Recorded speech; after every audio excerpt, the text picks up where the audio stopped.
The Buffalo Bills found a starting guard, brought back several special teamers, and also lost Tremaine Edmunds. What does it all mean? Well, we're breaking it all down today on Locked On Bills. You are Locked On Bills, your daily Buffalo Bills podcast. Part of the Locked On Podcast Network, your team every day.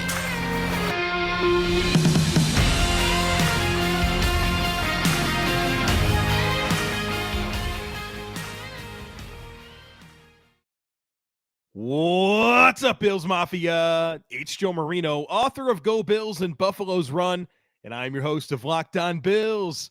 Happy whatever day you're listening to this, and thank you for making Locked On Bills your first listen every day. And as a reminder to you, we are free and available on all platforms, including YouTube. Well, folks, this is our day one of the NFL legal tampering period recap podcast, and all of the news that I am going to respond to is what happened as of the recording of the podcast, which is happening at 5:45 p.m. Eastern time on Monday, March 13th. There's a good chance Bills news could happen while I'm recording this, after I record this, and that's just where we have to what we have to deal with this week on the podcast, as the news is going to come fast and furious, and at some point you just got to stop and record. So on this podcast, we're going to talk about the Bills signing guard Connor McGovern, all the special teams moves, and of course, the Bills losing Tremaine Edmunds and Case Keenum already in free agency. Now let's start with the player the Bills added, Connor McGovern. Signed him to a 3-year, $23 million deal. He's a former third-round pick of the Dallas Cowboys out of Penn State, 25 years old, has been in the league for 4 seasons, and collected 29 starts, with most of them coming last year with the Dallas Cowboys. And, of course, all of his seasons to this point have been with the Dallas Cowboys. My immediate reaction to this is that it affirms something that I've been talking about a lot on this podcast over the last year, in that the Bills very clearly have a type with offensive linemen. They like them tall, long, and athletic. And when you consider the RAS scores, and RAS stands for Relative Athletic Score, which factors the size of the player and the athletic testing of the player, and it gives them a number 0 to 10, with 10 being perfect. All of the Bills' starting offensive linemen are premier athletes. Deion Dawkins, RAS of 8.41. Ryan Bates, RAS of 9.56. Mitch Morse, 9.57. Spencer Brown, perfect 10. And now Connor McGovern, 9.76.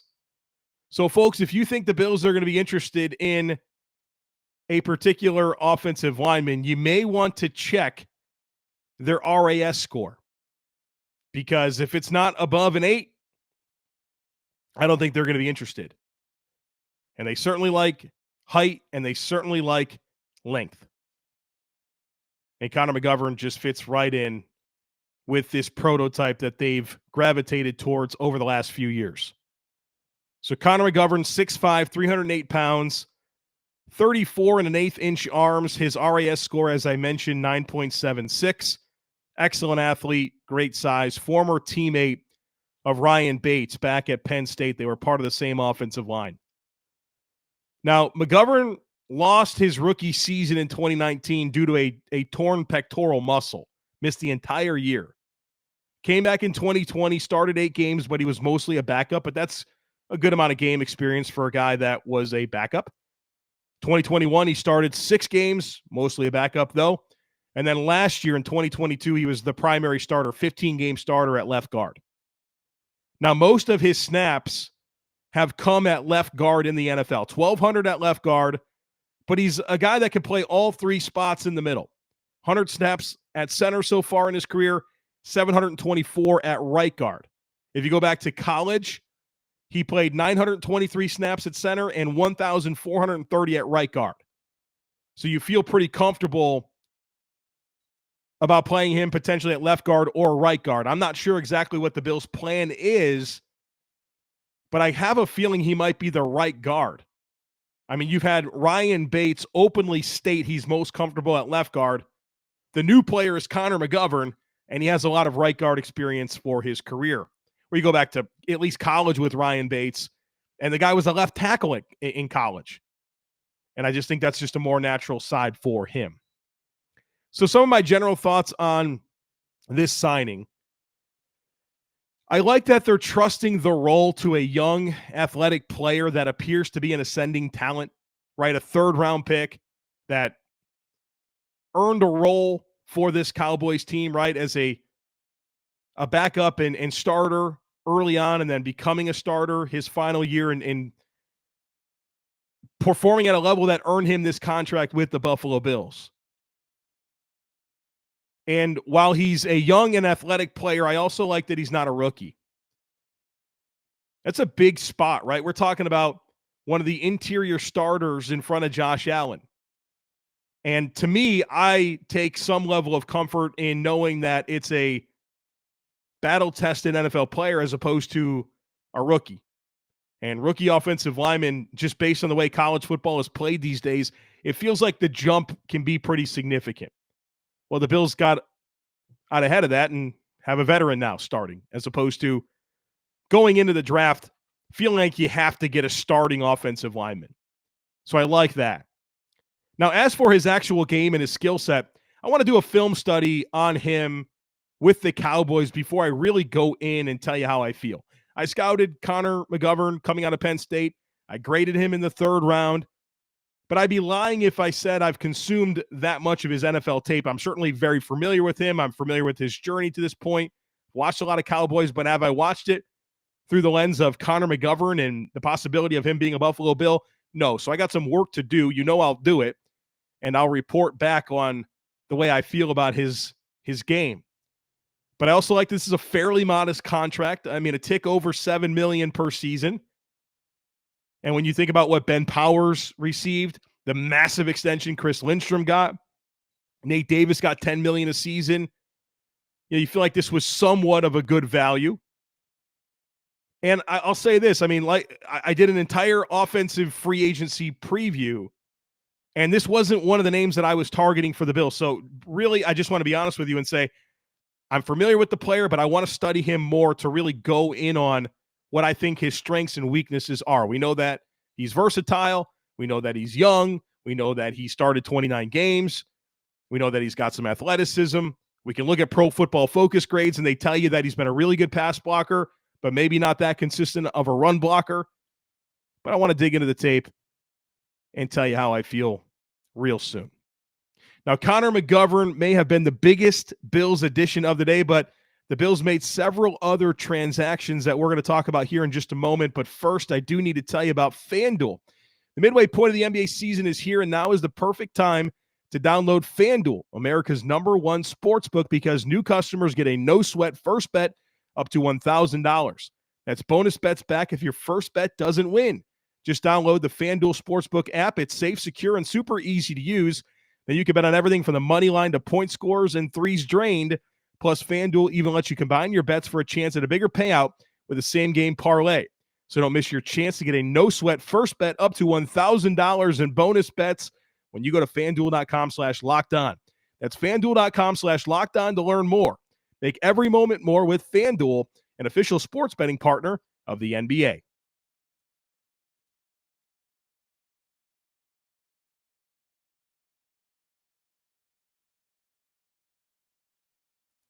All right, so the Bills signed Connor McGovern to be their starting or one of their starting guards, but they did a bunch of other stuff, mostly bringing in some of their own players, bringing back some of their own players, all special teamers, right? Never underestimate the Bills' willingness to value and pay for special teams.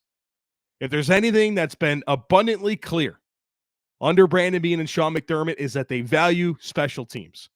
And a few weeks ago, I uncovered some data about the importance of special teams in the podcast. And of the last 10 Super Bowl winners, 5 of them, half, finished in the top 5 of the NFL in special teams DVOA.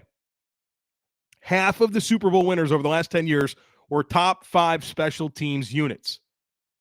8 of those 10 were in the top 16 of the NFL, so the top half of the league. And you had the Bucs were like 26th, and then there was another team that was 19th. So special teams do matter, and the Bills continue to make them a priority. The first one we'll mention here is Sam Martin. The Bills brought back, re-signed Sam Martin to a 3-year, $6 million contract, $2.4 million guaranteed. It's practically a 1-year, $2.5 million deal, but the Bills can certainly continue with him for a $2 million cap hit in 2024 and $2.2 in 2025. So a very reasonable contract here for the caliber of punter that you get in Sam Martin. I'm really happy about this move. We've talked way too much about punters on this podcast since I've taken over as the host in 2019. I mean, just way too much conversation about punters. And I like special teams. I like punters. I like the value of it. I'm a nerd, right? I'm a football nerd. I like everything about football. But I'd be lying to you if I said I wasn't tired of talking about Bills and punters. You know that I think that Sam Martin delivered the best season by a Bills punter in at least 10 years. I always go back to that second to last season from Brian Moorman because he was bad his last year. But that second to last season, I think it was like 2010, 2011. Ever since then, the Bills have really struggled with the punting situation. And Sam Martin came in and absolutely stabilized it last year. He's an excellent holder, right? That was something that was phenomenal this past year. Very seamless transition with him stepping in, coming in late in the equation, being the holder for Tyler Bass. Tyler Bass had a great year. Sam Martin had a great year. And I'm really happy that the Bills are going to be able to continue with Sam Martin for the foreseeable future. The Bills also brought back Tyler Medikevich, listed as a linebacker, but we know he's a special teams player. Led the Bills in special teams snaps last year. And we don't have the terms of the deal. We know it's a 1-year contract. I would expect it to come in between $2 and $3 million. But obviously, since the Bills signed Tyler Medikevich, he's been a very high-valued member of the team. I mean, Tyler Medikevich plays less in preseason than Josh Allen. I mean, the guy doesn't even put on pads for preseason games. This is one of the premier special teams players in the league. And, you know, a lot of times when we talk about special teams, it's covering kicks and punts, which Tyler Medikevich does very well as an interior player on both the punt and kick team. But what he means in the punt and kick return units is a big deal as well. We've seen his intelligence show up with his recovery of that surprise onside kick 2 years ago. I mean, he's a guy that through and through understands the value that he brings on special teams and has made a really good living and a really good career out of it. And he's been a captain for this team, and the Bills obviously had a lot of value on him and brought him back to continue in that role. The Bills also brought back Cam Lewis on a 1-year deal. What's interesting here, and I'll give Bruce Nolan from the Bruce Exclusive podcast some credit here, is that when the team announced bringing back Cam Lewis, they announced him as a cornerback. Not sure how much that actually matters, but it was interesting at least because last year he made the transition to safety. And so Cam Lewis brings really good value as a bottom of the roster type player where he can play slot corner, he can play outside corner, and he can play safety. So any spot in your secondary, Cam Lewis has been trained and can play it. But also he's really developed into a core 4 special teamer for the Buffalo Bills. And so another guy that covers kicks and punts, blocks for kicks and punts, and, you know, from a defensive perspective, actually offers quite a bit more than Tyler Medikevich. So he is back in the mix for the Buffalo Bills. The other move that they made that is special team centric, but also to me, it's offensive centric. That, of course, is Nyheim Hines. We expected this contract to be reworked, right? We knew that with no guaranteed money left, that the Bills would need to look at this contract and do something with it, and they did. They reworked it. The deal saves the Bills $1.3 million in cap this year, so his cap hit goes from $4.79 million down to $3.5 million. But there are also incentives baked into the new deal that allows Nyheim Hines the opportunity to actually make more than his original figure if he hits them, which I think is pretty cool that the Bills are willing to bake something like that into a deal where that from a negotiation perspective, they had every bit of leverage. I mean, we're talking zero guaranteed dollars. The Bills could have cut him, freed up the entire $4.79 million, and instead they were able to reduce that, but also give him an opportunity to earn it back. Now, obviously, Nyheim Hines has proven himself with this team as a really good return guy, both punt and kick return, which it's kind of like what I was talking about with the punter stuff. It's like we've talked way too much about returners on this podcast, and we certainly enjoyed Andre Roberts for a few years, but since Andre Roberts has moved on, it's been really, really inconsistent with the Bills' punt and kick return situation. Nyheim Hines has absolutely stabilized that and has given me a lot of confidence in what the Bills have in the return game now. And obviously, it's not just decision-making and ball handling, but it's that explosive ability. He returned a couple kicks for touchdowns against the Patriots. Obviously, he has that ability. He's the only player in the history of the NFL that has a game with 2 punt returns for touchdowns and 2 kick returns for a touchdown. And so I'm excited to see him continue in that role, but I'm more excited to see what he can do offensively. One of the big things that Nyheim Hines has done in the NFL to this point is provide value as a receiving back. Since he was drafted, he's in the top 5 of the NFL for receiving yards among running backs. Now, obviously, that didn't happen for the Bills last year. And there's plenty of questions to be asked about that. I think a lot of it has to do with onboarding a player like him mid-season, and then what we've learned since the season ended about Josh Allen's elbow and how it really made some of those quick passes very difficult for him. So now you have a quarterback that has a hard time making quick, short passes, and you're trying to do that to a guy that you've never made any throws to, right? That's a big ask. And so that doesn't excuse the lack of handoffs, right? That doesn't excuse the lack of other ways to get in the football.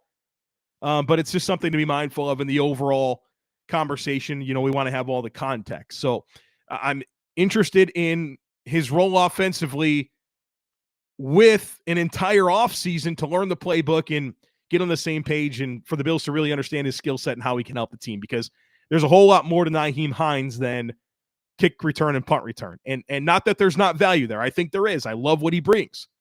But I think there's more to get out of Nyheim Hines, and I'm anxious to see how that comes together next year. So, look, the reality is the Bills, they brought in Connor McGovern. They re-signed some special teamers, but they also lost a few players, which we'll get to in just a moment. But first, the Built March Madness bracket is here. We know you have your favorite bar or puff, and now's your time to make it count. Go to BuiltMarchMadness.com to vote for your favorites. I'll be voting for the Brownie Batters Puff. That's my favorite.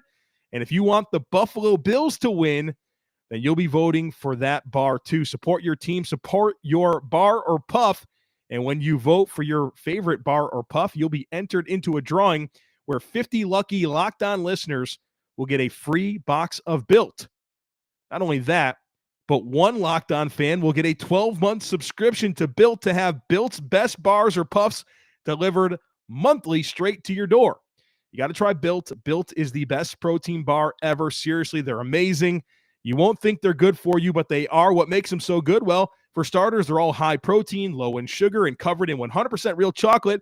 That's right, real chocolate. So run to BuiltMarchMadness.com right now to vote for your favorite bar or puff and pick up a box while you're there. You can vote every day in March, so hop in and support your pick.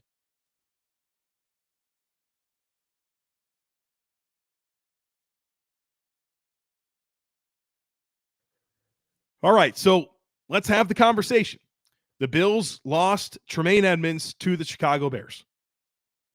He signed a 4-year, $72 million deal with the Bears, $50 million guaranteed. So it comes in at $18 million per season, which is pretty much where we thought it was going to come. There were some projections out there that were like 11, 12 per season. Never thought that was going to be the case. I knew it would push for 20. I think I've been saying on this podcast 17 to 20. It falls in at 18. So he got the deal I expected him to make. And for Tremaine Edmunds, good for him, man. This guy got a bunch of money. He's a young guy. He goes to Chicago, a young football team. It's going to be an easy opportunity for him to step in and lead that defense. Their head coach, Matt Eberflus, has a long history of working with linebackers. It's a great fit and a great opportunity for Tremaine. I am happy for Tremaine Edmunds. But I am not going to sit here and sugarcoat how big of a loss I think this is for the Buffalo Bills. And I know that Tremaine Edmunds is a polarizing figure in the fan base, right? There are plenty of people that are elated to see him gone. There are plenty of people that don't think he was worth anywhere near $18 million a season. I see it differently than you. And I've went on record a number of times. I think last July I did an entire podcast on Tremaine Edmunds and his skill set and how important it is to the Buffalo Bills and the way that they play defense. All right, so if you don't like Tremaine Edmunds, that's fine. We just disagree on this. I do like Tremaine Edmunds, and I wish the Bills would have gave him this contract. I think it's a big loss. Now, we've been preparing for this since the reports last week, right? Late in the week, we did an entire podcast about the potential of losing both Tremaine Edmunds and Jordan Poyer. So we started reacting to that, and we kind of calibrated our conversation since, because predictively, I didn't think we were going to be here. I've long beat the drum of the Bills preach, draft, develop, and re-sign.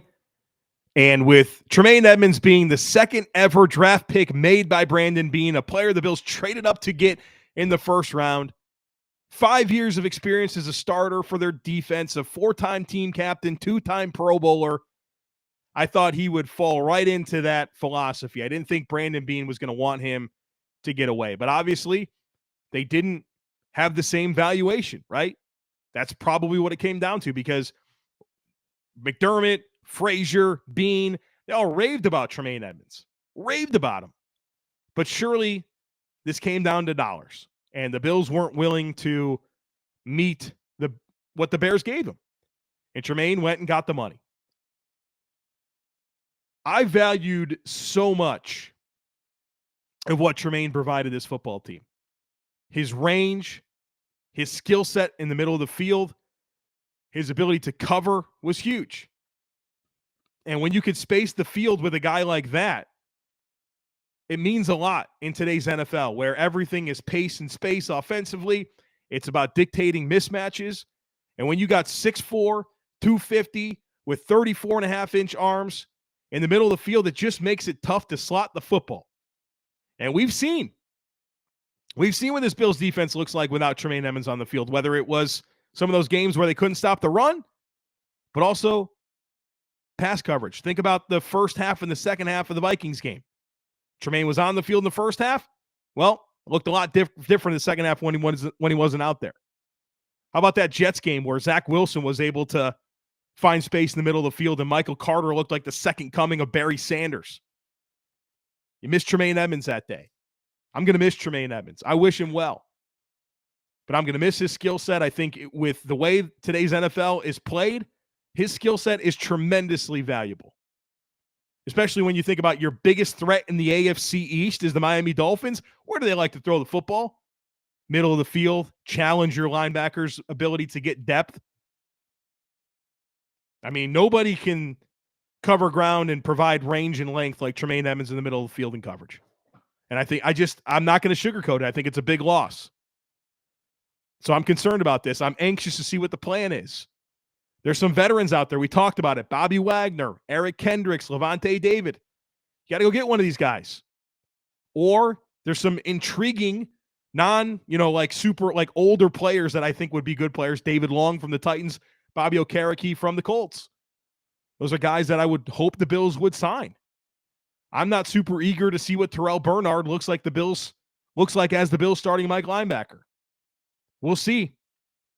We'll see how that goes. Obviously, Sean McDermott has really made it known that his relationship with Dave Aranda, the Baylor head coach, who's a defensive guru in college football, that led heavily to the decision to draft Terrell Bernard. But we'll see. That's a big role. This is a linebacker-centric defense. Sean McDermott's entire career been linebackers. Luke Kuechly, Thomas Davis, Tremaine Edmunds, Matt Milano. Let's see what it looks like. But I have concerns. The Bills also lost Case Keenum. Not that this is a huge loss, but I do want to mention it at least. He goes to Houston, signs with the Texans, 2-year, $6.25 million deal. He'll be their backup quarterback, presumably. They have Davis Mills on the roster, but they also have the number 2 pick in the draft. And so you'd like to think that they're probably going to use that on one of these top quarterback prospects. So he'll get a chance to groom that young player. And, Case Keenum played his college football at Houston where, he had a historic career. I think he became college football's all-time leading passer at Houston. So this is a great place for him to finish his career, presumably. He grew up in Texas, and so I'm sure it's a great opportunity for his family to go back home, finish his career, get a pretty good deal, right? He's making more with the Texans than he did with the Bills this past season. So that's all good for him. But the Bills obviously need a QB2 now. Some people thought that could be Sam Darnold. It won't be him. He agreed to terms with the San Francisco 49ers. And so that player that the Bills are one snap away from being their quarterback has to be identified by Brandon Beane here. I don't think Matt Barkley can be that player. He can be your QB3 on the practice squad, but as far as him coming in and having to play any real meaningful football in the regular season, that's very, very concerning. So Case Keenum, not your backup quarterback anymore. So the Bills will have to find one of those and come up with a plan at linebacker in addition to looking for some ways to improve the football team. So there's still plenty of time. Like we said, let it play out. Brandon Beane doesn't have to have the roster perfect right now. He's got time. There's going to be waves of free agency. There's obviously the draft. There's a lot of ways to improve a football team. So maybe you're a little discouraged right now. Connor McGovern didn't move the needle for you. Maybe you're happy Tremaine's gone, but you're concerned about the replacement because there isn't one yet. There's a lot of different feelings out there, I know, amongst the fan base. And so we'll see what it all comes down to, what this roster looks like when it's all said and done. But for now, that's where the Buffalo Bills stand. And obviously plenty of moves are coming. We'll react to them all here on the podcast. So make sure that you're subscribed. Would love it if you took a second to check out my new book, Buffalo's Run. You can check it out on Amazon. Just search Buffalo's Run. It's my story of the 2022 Buffalo Bills. I hope you'll be willing to take a look at that and consider purchasing, and keep your head on a swivel. A lot of NFL news is coming through fast, and a lot of it's involving the Bills. So we'll be back real soon to break down the next wave of newsy items that impact the Buffalo Bills here on the Locked On Bills podcast. Excuse me. Make sure you're subscribed. Would love it if you took a second to rate, review, and share the podcast. Have a great rest of your day. Go Bills, and I look forward to catching up with you again real soon.